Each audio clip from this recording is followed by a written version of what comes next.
Assalamualaikum warahmatullahi wabarakatuh. Good evening from Indonesia.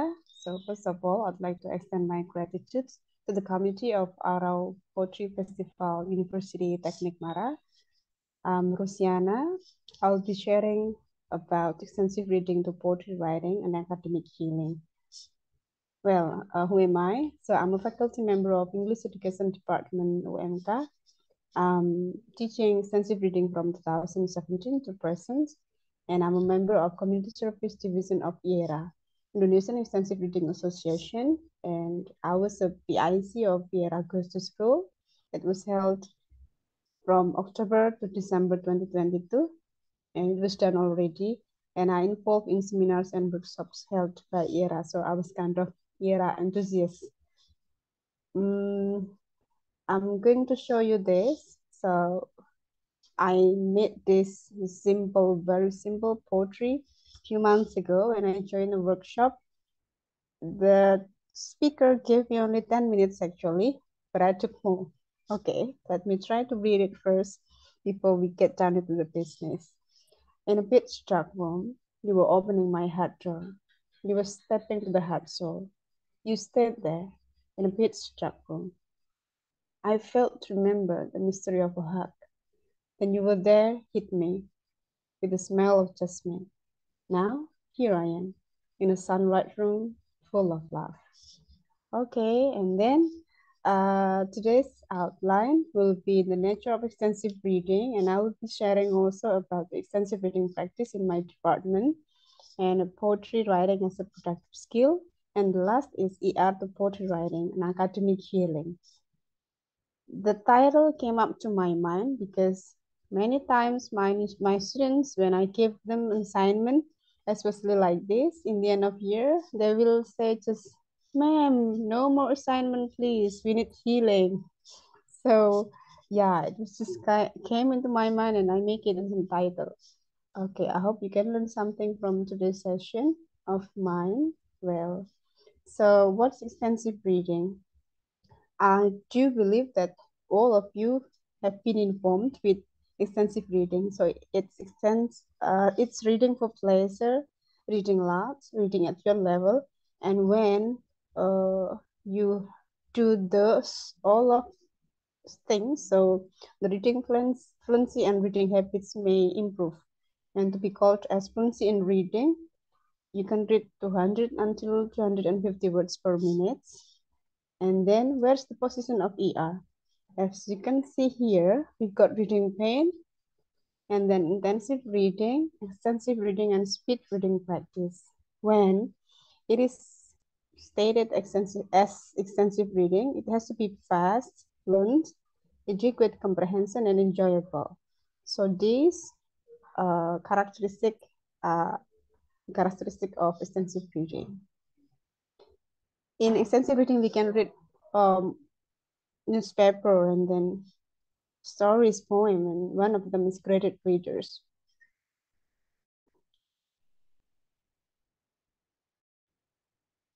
For graded readers, it is simplified stories, and there is quick starter level 1, 2, 3, and etc. And one of the example is this is Zombie Attack.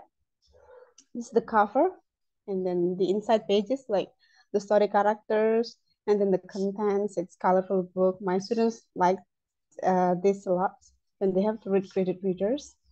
And then if they have no, if you want to start to do extensive reading and you don't have graded readers or books, you don't have enough books, you can use extensive reading sources like from ER Central, and then let's read Asia, Literacy Cloud, Storyweaver, and etc. Well, these are some extensive reading practice in my department. Sustained silent reading. The students choose the book at their levels and they read silently. And what do teachers do?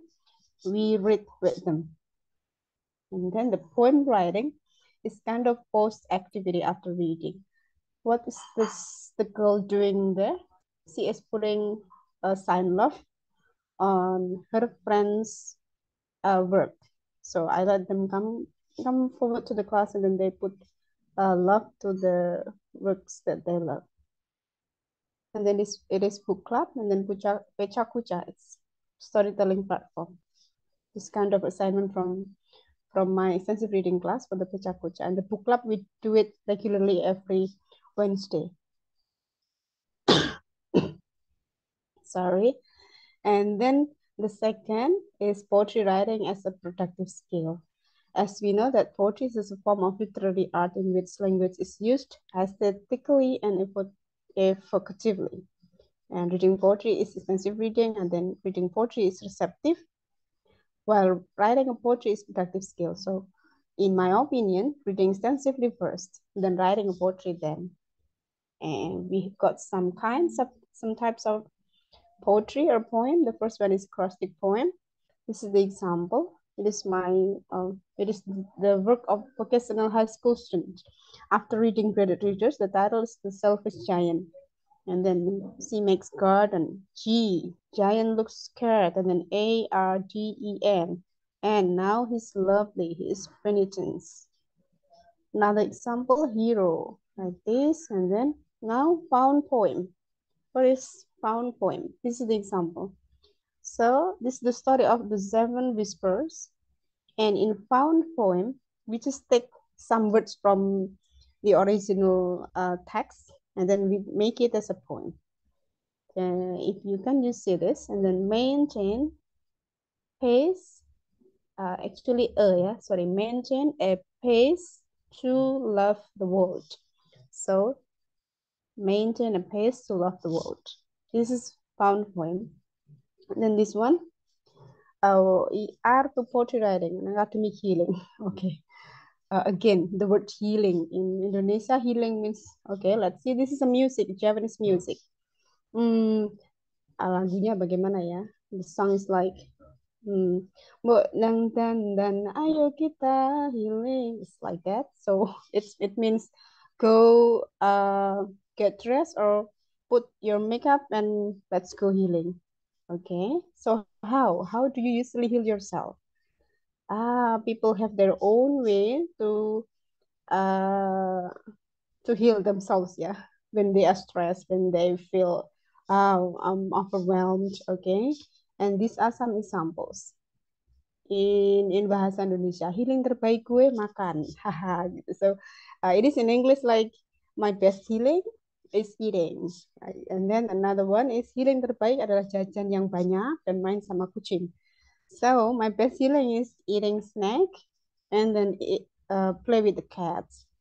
Okay, now I want to make like, yeah, the idea is like, let's have an academic healing. We are teachers, students, so we can have our own healing or me time, if we can say, reading, by reading and then poetry writing.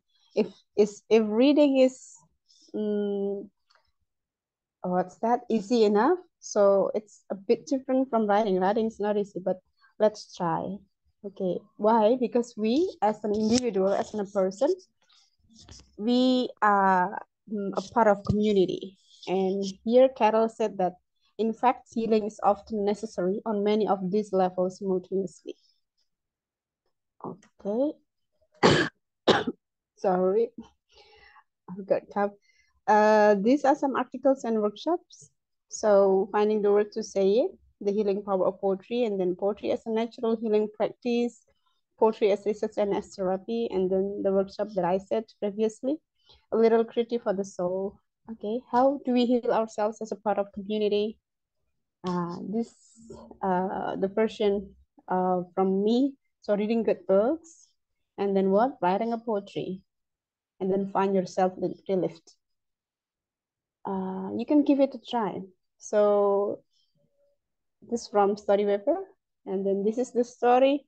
If I'm not mistaken, the title is Tree or Trees, and then you can read and then immerse yourself into the story and then try to create your poetry.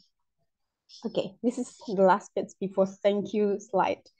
I like this book, Little Magical. Why? It's so sad. It's a sad story, and I like sad story. Okay, and after reading this, It's quick starter, so only around 1,000 words. And I made this poem. Alone, unwanted, deeply wounded, crying out inside, dying outside. Bloody heart, whispering to the breeze, talking to the silence. The universe never warned me. Even daddy and mommy, grandma, take me to the heaven you've been. The world isn't for me. Thank you. That's all. I hope you can learn something from this short session. Assalamualaikum warahmatullahi wabarakatuh. Good night.